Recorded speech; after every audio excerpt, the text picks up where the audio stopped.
Hello everyone, आज हम बात करेंगे difference between indirect and direct hernia. तो हम देखेंगे कि जो हर्नियल कंटेंट है उसका सैग कैसा है और उसका हर्निएशन कैसा है, उसकी डिसेंट कहाँ तक है, either it will be a completely towards the scrotum और नॉट, एंड उसकी कवरिंग क्या है सैग की, और उसके कितने रिस्क हैं स्ट्रेंगुलेशन होने के, और नेक कैसी है, और उसका सैक में हम देखेंगे कि टेस्ट कौन से होते हैं। तो इन्वेजिनेशन टेस्ट होता है, रिंग ऑक्लूजन टेस्ट होता है और जीमेन टेस्ट होता है। अब हम देखेंगे एज। तो एज जो होती है इनडायरेक्ट हर्निया में यंग में पाई जाती है, डायरेक्ट हर्निया एल्डरली में पाई जाती है। Herniation it will be come through the deep inguinal ring and direct hernia is come through the posterior wall of inguinal canal.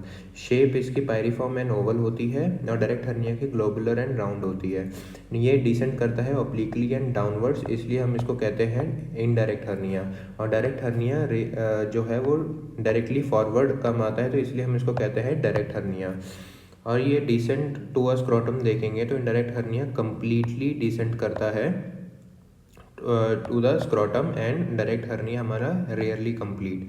नेक इसकी नैरो होती है, इसलिए इसकी रिस्क ऑफ स्ट्रेंगुलेशन बहुत ज़्यादा होती है इनडायरेक्ट की। डायरेक्ट हर्निया वाइड होता है।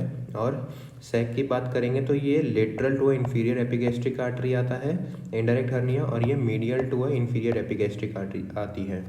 जीमेन टेस्ट देखेंगे तो कफ इम्पल्स में हमें इंडेक्स फिंगर में फील होगा, और cough impulse on the middle finger feel हो रहा है, तो ये हमारा इनडायरेक्ट हर्निया है। जैसे इन्वेजिनेशन टेस्ट में टिप ऑफ फिंगर में फील होगा और इधर पल्प ऑफ फिंगर में फील होगा direct hernia. Ring occlusion test does not bulge in a indirect hernia and bulges medial to occluding finger is a direct hernia. Coverings देखेंगे तो skin, external spermatic fascia, उसके बीच में cremasteric fascia, then internal spermatic fascia, and then extra peritoneal tissue in a indirect hernia.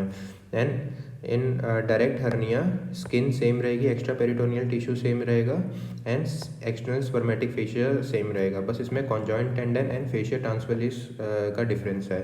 तो skin, external spermatic fascia, conjoint tendon, fascia transversus and extra peritoneal tissue.